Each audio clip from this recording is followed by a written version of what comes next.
Olá, começa agora mais um programa Pauta Especial. Hoje vamos falar sobre os 20 anos de internet no Brasil. Também vamos conversar sobre as medidas do Ministério da Saúde para incentivar o parto normal no país.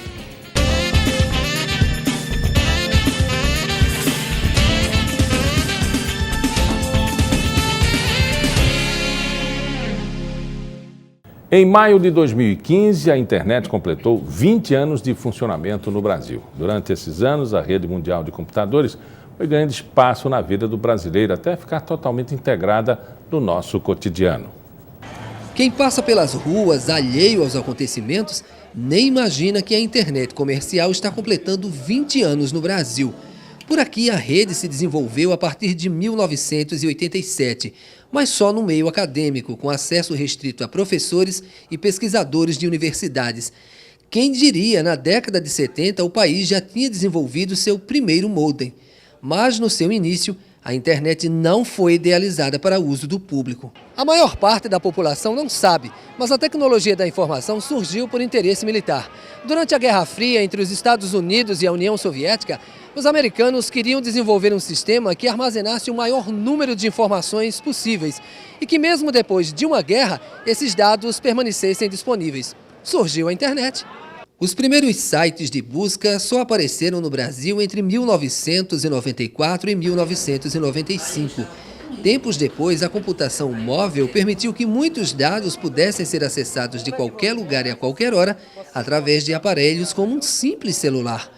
Hoje a internet dispõe de recursos e de dados que facilitam muito a vida das pessoas.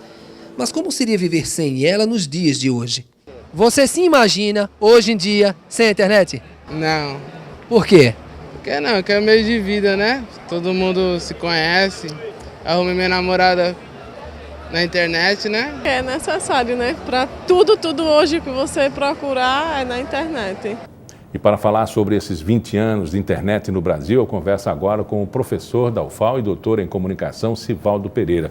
Professor, não foi de uma hora para outra que isso surgiu. Ninguém acordou e já tinha um smartphone na mão. Qual é o histórico, o marco histórico do surgimento da internet? Bom, a internet ela surge, na verdade, com o próprio desenvolver do computador durante o século XX, então, a partir da década de 1950, né? A partir, mas de fato, ela começou a ser criada como uma rede de computadores militares nos Estados Unidos, e depois ela foi aberta para as redes de pesquisa das universidades. E somente depois, e outros países também, isso foi aberto somente na década de 90. Na verdade, ela já existia na década de 70, por exemplo, na década de 80, mas muito restrita, muito fechada a círculos de pesquisadores militares, no caso. E se imaginava que comercialmente seria esse sucesso? Não. Os primeiros criadores, eles não tinham noção. Eu vi algumas entrevistas mais recentes, eles falavam que não tinham noção do impacto que isso ia ter. Isso foi tomando essa forma, né? E quando ela foi aberta na década de 90 para uso civil, né, e aí que nós comemoramos os 20 anos, ela foi se espalhando e foi se introjetando no cotidiano das pessoas, e hoje é um dos meios mais importantes do mundo. Ninguém se livra, né? Justamente. Não quer se livrar do equipamento.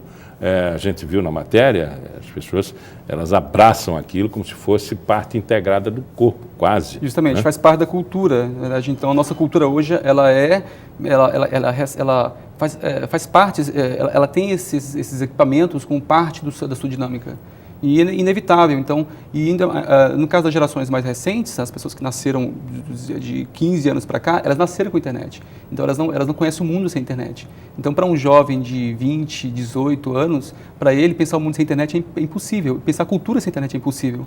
Então, isso vai ficando cada vez mais introjetado no nosso cotidiano. É como o impacto que gerou, por exemplo, a televisão, a geladeira, Sim. Né, o micro-ondas, né? Mas esse muito mais, né? A internet e os novos equipamentos geraram um impacto muito maior. Sim, e também porque nós estamos no comecinho histórico disso, né? Porque, por exemplo, agora nós estamos começando a entrar numa fase chamada internet das coisas. A internet ela está saindo do computador do smartphone está indo para as coisas. Então, agora já começamos a ver gerações de equipamentos com internet, então geladeiras com internet, fogões com internet, que você pode utilizar o seu smartphone para ligar e fazer uma comida antes de chegar em casa, esse tipo de coisa. Casas conectadas à internet, no sentido de que todos os aparelhos são conectados, carros conectados à internet. Então, isso é uma tendência de que todos os objetos, de algum modo, eles tenham esse tipo de conexão. Então, isso vai ficar cada vez mais comum, cada vez mais cotidiano. Até que, na verdade, a gente fala que a internet vai desaparecer, porque ela vai ficar tão difundida, né, como oxigênio, como ar, que você não percebe mais que ela existe. Se você tirar ela, você vai sentir falta, mas ela vai ficando tão difundida que você a tendência de você naturalizar e ela ficar invisível praticamente. Essa comodidade, e até em alguns filmes, né, essa comodidade pode levar ao comodismo, né?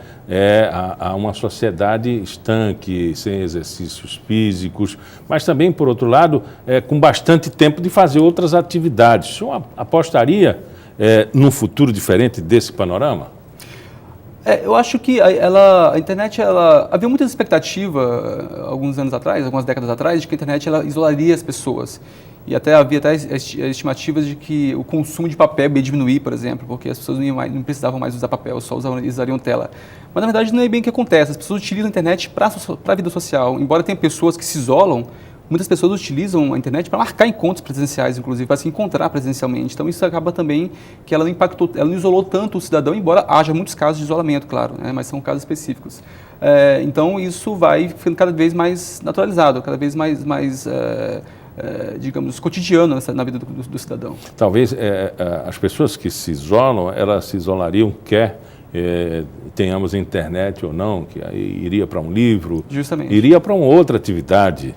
Justamente. Ela hoje acaba agregando, inclusive a questão do papel é curioso, porque na verdade houve um aumento no consumo de papel, porque as pessoas têm mais coisas para imprimir hoje, mais informação para imprimir.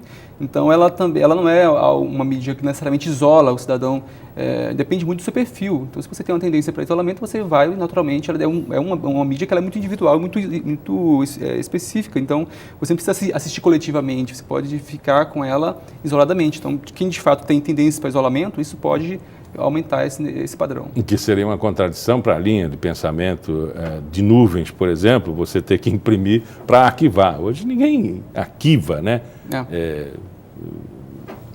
O seu computador tem memória, você já tem uma memória externa, um HD externo. Agora você tem as nuvens, né?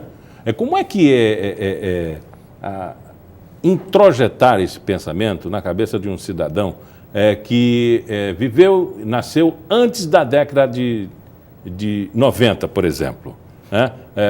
O processo de adaptação é muito mais delicado, né? Muito mais complicado. As pesquisas mostram, por exemplo, que as pessoas quanto maior a idade, você tem menos uso. Então, a tendência de menos uso. Então, quanto menor a idade, mais você é usuário de forma muito mais natural. Então, de fato, tem essa pequena, chama de gap geracional, né? Uma pequena, digamos, diferença entre gerações, que isso vai mudando com o tempo. Mas, mesmo assim, as pessoas têm usado bastante. Eu acho que também os aparelhos eles são muito intuitivos. Então, por mais que algumas pessoas mais velhas tenham resistência, quando elas se deparam com o aparelho, eu conheço vários casos de pessoas que tinham resistência à tecnologia, mas depois ganharam um tablet, ganharam um computador e hoje são usuários ativos. Então, é uma barreira também psicológica, de quebrar, de falar assim, não ter medo da máquina, não achar aquilo uma coisa complicada, porque ela é muito intuitiva em vários aspectos, principalmente os smartphones e tablets, né? Então, existe esse gap. A geração mais recente, ela já nasce com um tablet desde criança, desde quando é bebezinho. Então, isso naturaliza e ela não percebe essa diferença. Mas, naturalmente, quem viu a internet surgir, teve que aprender a lidar com ela de forma mais, digamos, com maior resistência, porque quando nós somos mais velhos, nós somos mais conservadores e resistentes para aprender coisas novas. Então, mas isso está sendo quebrado. Eu acho também que quando essa geração passar, todo mundo vai, de algum modo, achar muito natural e se você não vai fazer muita diferença ter a idade alta ou idade baixa, você vai ser um usuário de internet. E agora inverte o papel de hierarquia de conhecimento, né? Dentro da casa, por exemplo. Se tem um problema dentro de casa com o equipamento, chama o mais novo. Não chama mais o mais velho, nem o papai, nem a mamãe. Justamente. Bebês hoje, que naturalmente eles pegam um smartphone e abrem, baixam um jogo. Sim. A partir dos 4 anos, evidentemente. Mas eles já vão desde criança, né, de pequenininho, com um dedinho e vai no jogo certo. Sim. É porque é muito intuitivo. Tem um vídeo na internet que é bem interessante, que mostra uma criança, um bebezinho, ela toca uma revista impressa como se fosse um tablet, e ela acha que a imagem deveria mexer.